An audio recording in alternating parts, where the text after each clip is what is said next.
Welcome to lecture 11 of our modern physics series.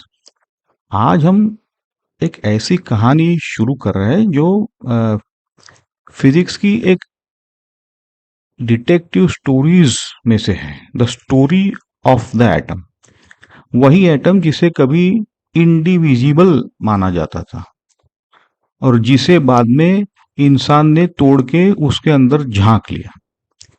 आज का सफर Dalton से थॉमसन और थॉमसन से रुथरफोर्ड। एंड तक आपको पता चल जाएगा कि न्यूक्लियस की डिस्कवरी कैसे हुई।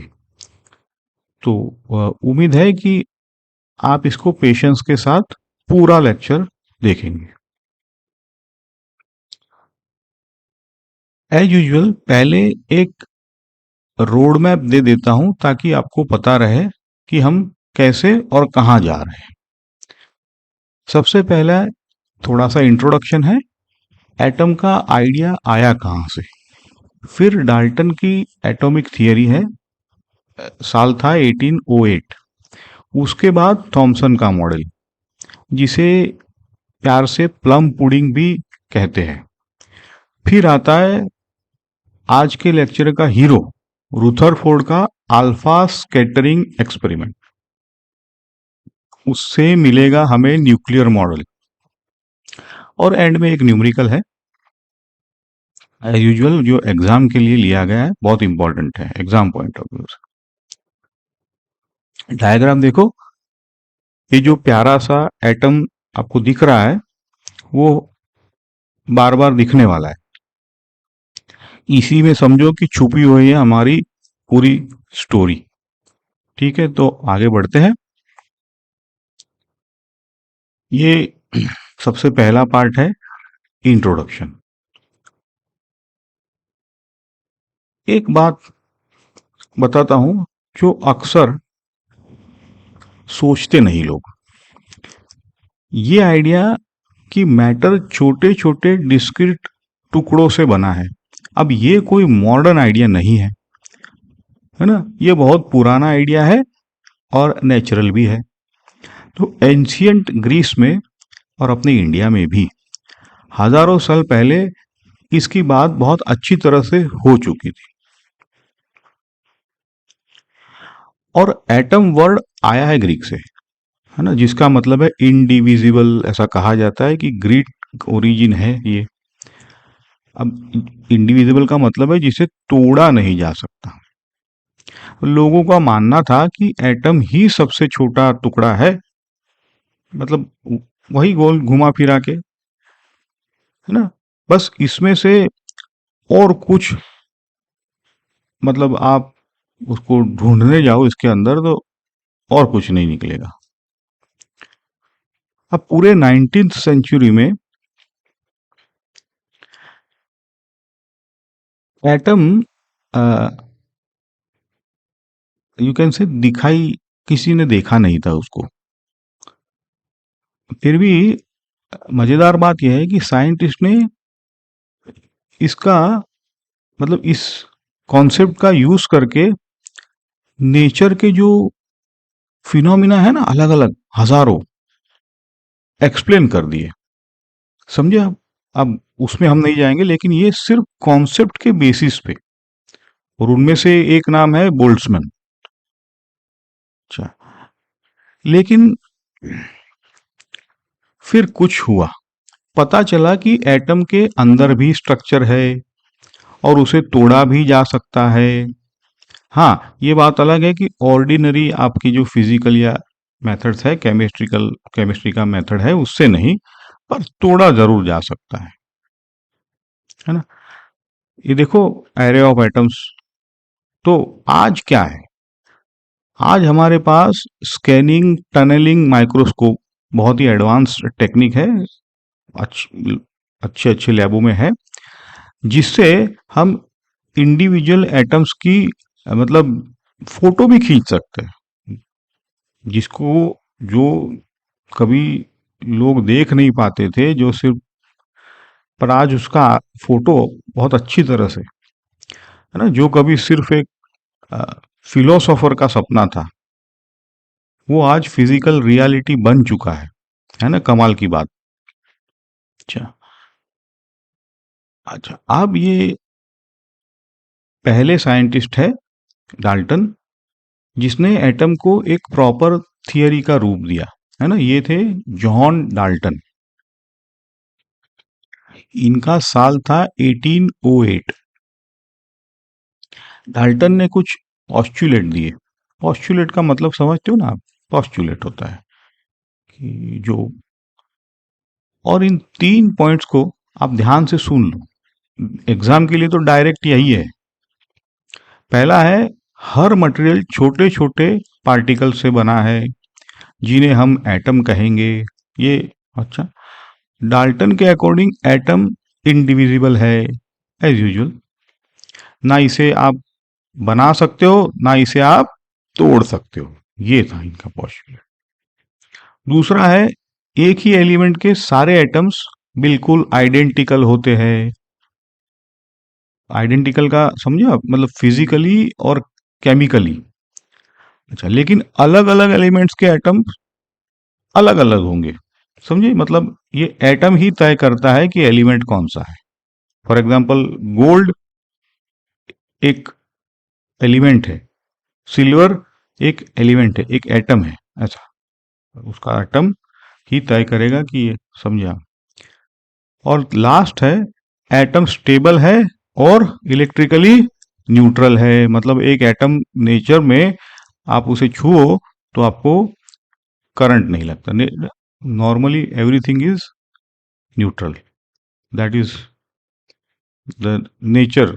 ओके, इंटरेस्टिंग बात क्या है, डाल्टन की थियरी को करीब 100 साल अ, किसी ने सीरियसली चैलेंज ही नहीं किया, क्योंकि जरूरत ही नहीं थी। देखो, 3 पॉस्टुलेट ऐसे हैं कि ओके, है ना। लेकिन 20वीं सदी से अ,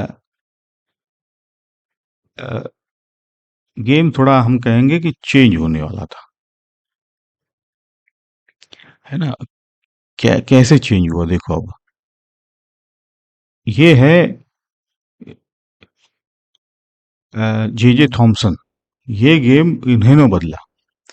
तो चलिए देखते हैं कि ये थॉमसन का क्या मॉडल था, और यही जे जे थॉमसन है जिनको इलेक्ट्रॉन दिखा, है ना।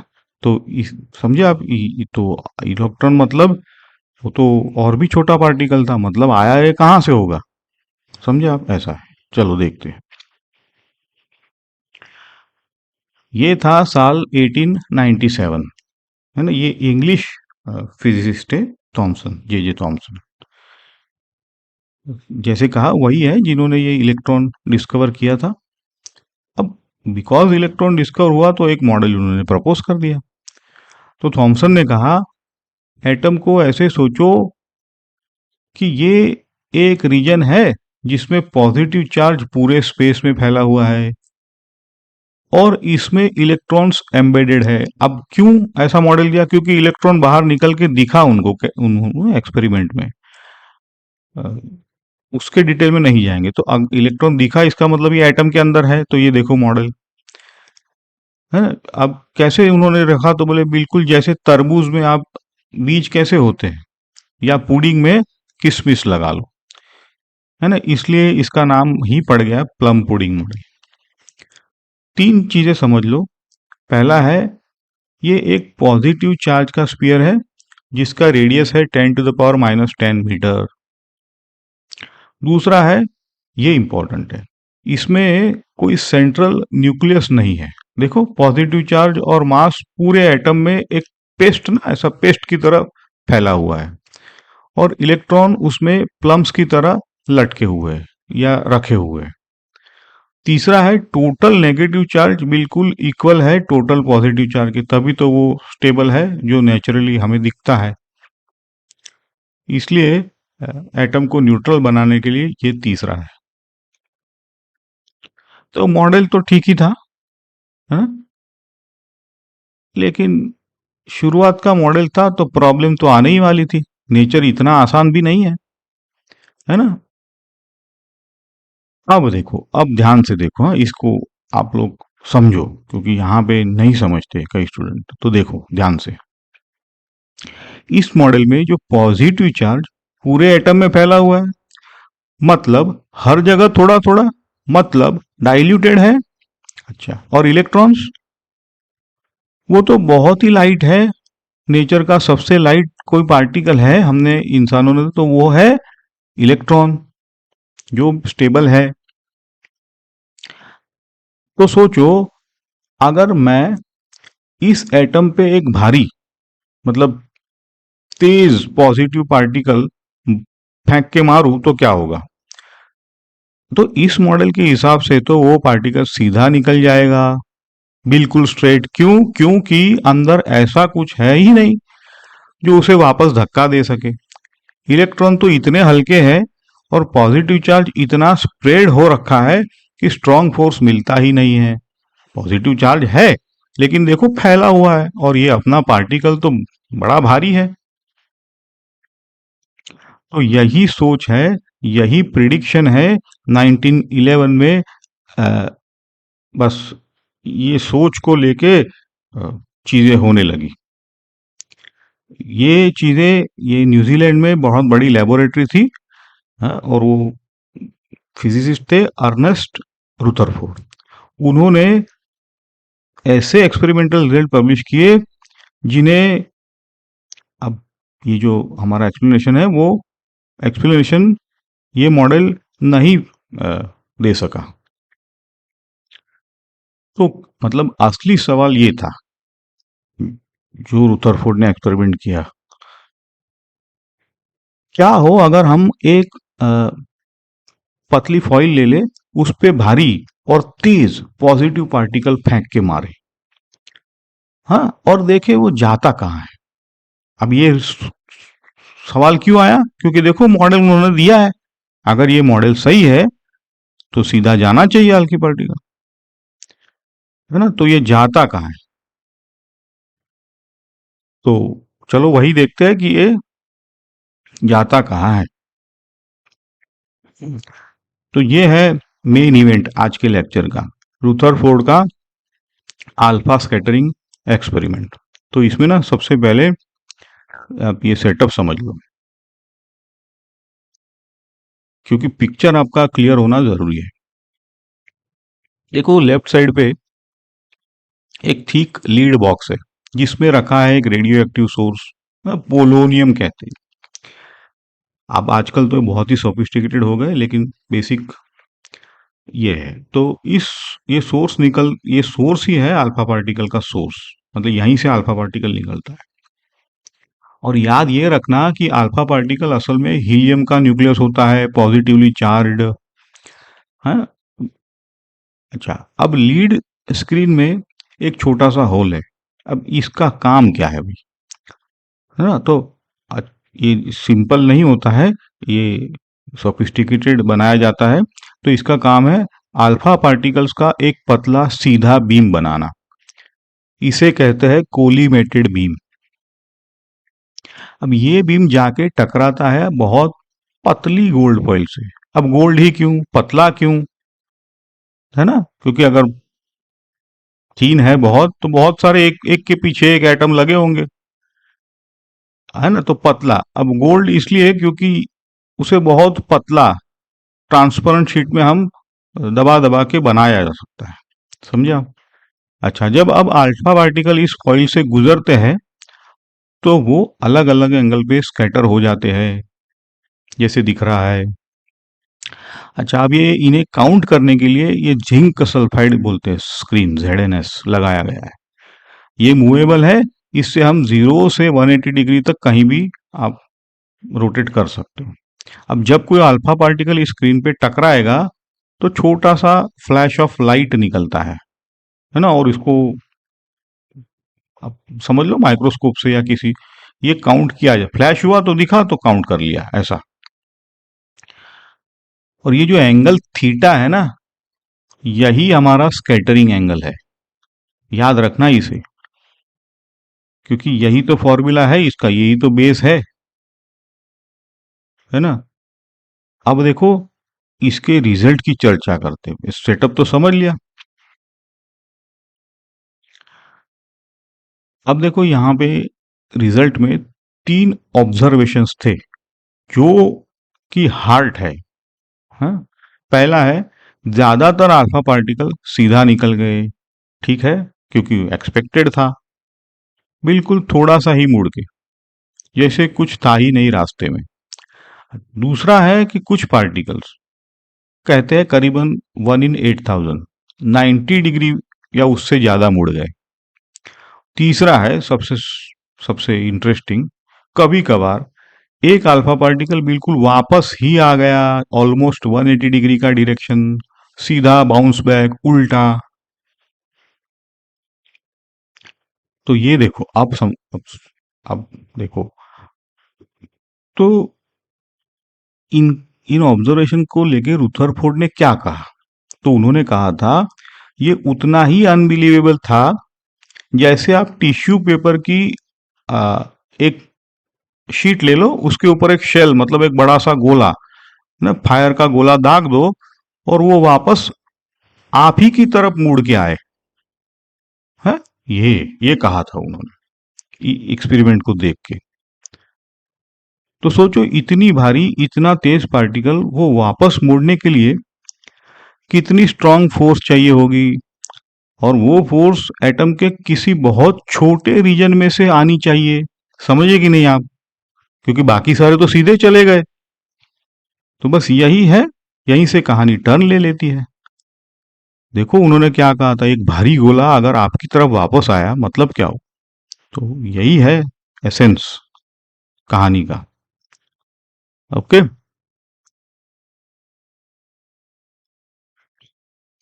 अब देखो कि उनकी तो टीम थी रूथरफोर्ड की, उनका तो काम ही था यही। तो इन पार्टिकल्स को अलग अलग एंगल पे काउंट किया। बहुत दिन लगते हैं, टाइम लगता है, मेहनत लगती है, और एक रिलेशन निकल गया है ब्यूटीफुल, है ना, एन थीटा वाला। देखो ये फॉर्मूला, एन ऑफ थीटा, मतलब जो पार्टिकल्स है वो कौन थीटा का फंक्शन है। मतलब एक गिवन एंगल थीटा पे पर यूनिट एरिया, जो माइक्रोस्कोप या जो हमने जिंक सल्फाइड था ना, उस पे पर यूनिट एरिया कितने अल्फा पार्टिकल आ रहे हैं, है ना। तो वो प्रोपोर्शनल है 1/sin⁴ ऑफ θ/2। अब इसके ये आया, बस ये लॉ है। इसका मतलब क्या है, जैसे जैसे एंगल थीटा बढ़ता है, एन बहुत तेजी से गिर रहा है, 4 पावर है देखो। तो ग्राफ में भी देख लो, पहले बहुत हाई, फिर धड़ाम से नीचे आ रहा है ना। ये धड़ाम, ये आपको कर्व दिख रहा है, लेकिन ये देखो 10⁻⁴ में है, इसलिए वो एकदम से नीचे आ रहा है। अब देखो ये 0.15% वाला फैक्ट देखो, ये नंबर याद रखना। अल्फा पार्टिकल में सिर्फ 0.15% ही 1 डिग्री से ज्यादा स्कैटर होते हैं। तो बाकी तो मतलब ऑलमोस्ट सीधे ही चले जा रहे हैं। तो यही तो है कि 0.15 और 14% तो कुछ है ही नहीं। और एक्सपेरिमेंट के इस कर्व को बिल्कुल परफेक्टली, ये जो कर्व है, ये प्रिडिक्टेड कर्व है, इसको फॉलो किया। तो ये एक दूसरे को रिलेशन कॉम्प्लीमेंट्री है। तो यही तो स्ट्रॉन्ग एविडेंस है कि अंदर बहुत छोटा लेकिन बहुत डेंस न्यूक्लियस है ना। तो इन ऑब्जर्वेशन से रुथरफोर्ड ने क्या कंक्लूड किया, तो देखते हैं कि यही तो उनका कंक्लूजन ही तो ये मॉडल है, न्यूक्लियर मॉडल। देखो अब समझो, बड़े एंगल पे डिफ्लेक्शन के लिए स्ट्रांग फोर्स चाहिए था। तो इसी सोच से अब देखो, ये सेंट्रल सोच, रुथरफोर्ड ने ये पॉस्टुलेट दिए। पॉस्टुलेट मतलब देखा तो है नहीं किसी ने, लेकिन ऑब्जर्वेशंस ये है, तो ये होना चाहिए। तो 5 पॉइंट है, सारे इंपॉर्टेंट है। देखो ये भी एग्जाम में पूछे जाते। पहला है, एटम का पूरा पॉजिटिव चार्ज, ऑलमोस्ट सारी मास एक बहुत छोटे सेंट्रल रीजन में कॉन्सेंट्रेटेड है। सबसे पहली चीज उन्होंने रखी, और उन्होंने ही इसका नाम दिया न्यूक्लियस। दूसरा है, इस न्यूक्लियस के चारों तरफ है इलेक्ट्रॉन्स और एटम न्यूट्रल है, तो इलेक्ट्रॉन्स का टोटल चार्ज होना ही चाहिए न्यूक्लियस के चार्ज के बराबर। हाँ, समझ गए बता। अच्छा, तीसरा है, ये साइज याद रखो, न्यूक्लियस का डायमीटर है 10⁻⁻14 मीटर, आगे इसको आएगा सब डेरिवेशन। जबकि पूरा एटम है 10⁻⁻10 मीटर। कौन बड़ा है ना? देखो ध्यान से, इसका मतलब है न्यूक्लियस एटम से कितना, 10,000 गुना छोटा हुआ, है ना? 4 पावर है तो छोटा हो गया न्यूक्लियस 10,000 गुना। तो मतलब है एटम के अंदर ज्यादातर क्या है, कुछ है ही नहीं, खाली जगह है, स्पेस। चौथा है स्टेबिलिटी के लिए। अब स्टेबिलिटी तो चाहिए। रुथरफोर्ड ने कहा कि इलेक्ट्रॉन तेज स्पीड से न्यूक्लियस के अराउंड रिवॉल्व करते हैं। भाई रिवॉल्व नहीं करते तो आपको पता है कौन से फोर्स लगते हैं, पॉजिटिव और नेगेटिव इलेक्ट्रोस्टैटिक्स आपने पढ़ा हुआ है, तो खींच लेगा वो तो। इलेक्ट्रॉन बहुत ही हल्का है, न्यूक्लियस भारी है, तो वो तो अंदर खींच लेगा। तो ये कूलम्ब अट्रैक्शन का काम था, न्यूक्लियस का जो खींचाव है, अगर ये घूमता रहे तो वो एग्जैक्टली सेंट्रीपिटल फोर्स बन जाए। समझ गए बात को? तो इसीलिए वो अब इलेक्ट्रॉन न्यूक्लियस में कोलैप्स नहीं होगा, घूमता रहेगा। पांचवा है, और ये जो खाली जगह है ना, इसी को एक्सप्लेन करती है, क्योंकि ज्यादातर अल्फा पार्टिकल सीधे निकल जाते हैं। न्यूक्लियस तो एटम के वॉल्यूम का एक बहुत छोटा फ्रैक्शन है, 10,000 गुना, जैसे हमने देखा। तो ऐसा है, यही है। और एक बात है कि अगर इलेक्ट्रॉन स्टेशनरी होते, जैसे हमने कहा, तो क्या होता वापस, कि वो न्यूक्लियस में अट्रैक्ट हो जाते, कोलैप्स हो जाते। क्यों? क्योंकि कोलम्ब का अट्रैक्शन है ना आपको, तो इसीलिए उनका रिवॉल्व करना जरूरी था। समझे आप रिवॉल्व क्यों कर रहे हैं? तो ये उनका पॉस्टुलेट था। उनको पता नहीं कि और क्या करे, इनको रिवॉल्व करा दो तो स्टेबल बना रहेगा, है ना? चलो अब देखो कि हम यहाँ पे देखो, अच्छा ये एग्जाम पॉइंट ऑफ व्यू से कंपैरिजन है, परफेक्ट आपका रिवीजन भी हो जाएगा एग्जाम से। तो पॉजिटिव चार्ज थॉमसन में पूरे एटम में फैला, और रुथरफोर्ड में एक छोटा न्यूक्लियस, कॉन्सेंट्रेटेड बोलो। मास थॉमसन में स्प्रेड थ्रू आउट, रुथरफोर्ड में ऑलमोस्ट सारे न्यूक्लियस में, सब कुछ न्यूक्लियस। इलेक्ट्रॉन्स थॉमसन में प्लम की तरह एम्बेडेड है, जबकि रुथरफोर्ड में ऑर्बिट में रिवॉल्व कर रहे हैं। एम्प्टी स्पेस थॉमसन में लगभग नन, रुथरफोर्ड में पूरा एटम एम्प्टी है।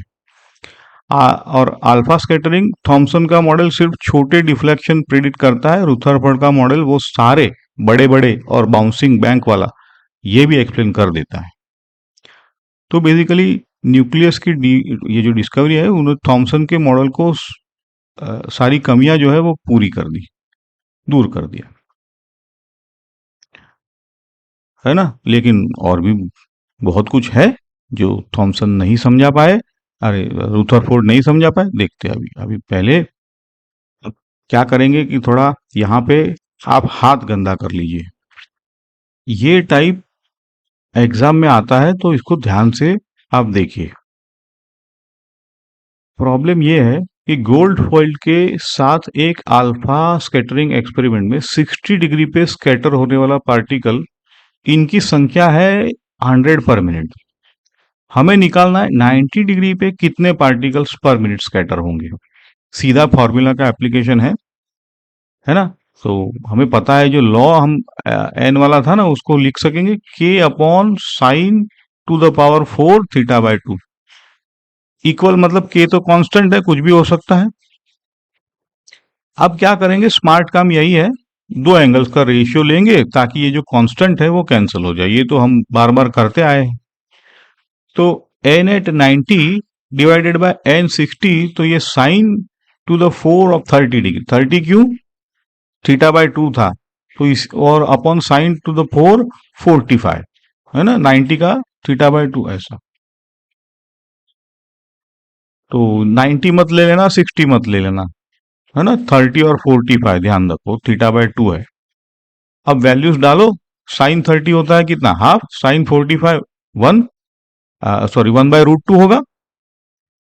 आ, तो रेशियो आपका आ रहा है जो भी है, हाफ डिवाइड बाय 1/√2। ये पूरे का पावर 4 है, तो ये निकलेगा आपका 1/4 है ना, 1/4। ठीक है, बराबर है, आसान है। तो इसका मतलब है एन एट 90 डिग्री 100/4 मतलब 25 पर मिनट पार्टिकल, समझे। और ये सेंस भी बनता है, जितना बड़ा एंगल उतने कम पार्टिकल्स। 60 डिग्री पे 100, 90 डिग्री पे 25, है ना। और ये फॉर्मूला के अकॉर्डिंग आया है। और फॉर्मूला कहाँ से आई, बहुत सारे एक्सपेरिमेंट करने के बाद आई। तो चलो यहाँ पे हम इसको रिकैप कर लेते हैं। निचोड़ है, क्विक रिवीजन देखो। डाल्टन ने एटम इंडिविजिबल, न्यूट्रल और स्टेबल ऐसा माना, आगे कुछ नहीं, अंदर कुछ नहीं। थॉमसन ने देखा कि अंदर है इलेक्ट्रॉन, तो पॉजिटिव पुडिंग जिसमें इलेक्ट्रॉन्स एम्बेडेड है, अब लेकिन कोई न्यूक्लियस वगैरह नहीं। रुथरफोर्ड ने अल्फा स्कैटरिंग से रिवील किया कि एक टाइनी डेंस पॉजिटिव न्यूक्लियस जिसका 10⁻⁻14, ये हम आगे अगले लेक्चर में देखेंगे। और बाकी सारा रीजन क्या है, क्योंकि एटम तो 10⁻10 मीटर का है, ये भी हम डिराइव करेंगे। तो बाकी इतना, बाकी का रीजन तो क्या हुआ, स्पेस हो गया, कुछ नहीं हुआ। और स्कैटरिंग फॉलो करता है, ये सबसे इंपॉर्टेंट फॉर्मूला है, 1/sin⁴ θ/2। और इलेक्ट्रॉन्स को रिवॉल्व करना पड़ता है, वरना वो न्यूक्लियस में गिर जाएंगे, ऐसा। अब जैसे मैंने कहा ना, एक एक चीज छोड़ के जाता हूं, है ना, समझो। तो रुथरफोर्ड के ऑर्बिटिंग इलेक्ट्रॉन्स को क्लासिकल फिजिक्स के हिसाब से देखो, अब सुनो आप इस बात को, सुन के जाना, वो तो रेडिएट करना चाहिए। रेडिएट मतलब एनर्जी, क्योंकि गोल घूम रहा है और इलेक्ट्रॉन है, चार्ज पार्टिकल है, गोल घूम रहा है, वेव निकलेगा, रेडिएट करेगा, तो एनर्जी लूज करेगा, तो धीरे धीरे धीरे न्यूक्लियस में स्पाइरल हो जाना चाहिए। तो एटम स्टेबल कैसे है, ये पजल सॉल्व करेगा हमारा अगला मॉडल, बोर मॉडल, है ना। तो नेक्स्ट लेक्चर्स उसी की तरफ जाएंगे। पहले और चीजें हैं, जैसे 10⁻⁻14 R0 जो बोलते हैं, वो सारा निकालेंगे। ठीक है। तो दोस्तों, आज हमने एटम की कहानी का पहला चैप्टर अच्छी तरह से होपफुली समझ लिया है, डाल्टन से रुथरफोर्ड तक, और न्यूक्लियर की डिस्कवरी भी कैसे हुई। अच्छा लगा है तो लाइक करना, दोस्तों के साथ शेयर भी कर देना, सब्सक्राइब भी कर लो। ठीक है। If you can give me feedback कि कौन सा पार्ट सबसे इंटरेस्टिंग लगा, है ना, तो उस हिसाब से मुझे थोड़ा फीडबैक मिलेगा। तो तब तक आप पढ़ते रहिए, क्वेश्चन पूछते रहिए। अगले लेक्चर में मिलते हैं। Thank you.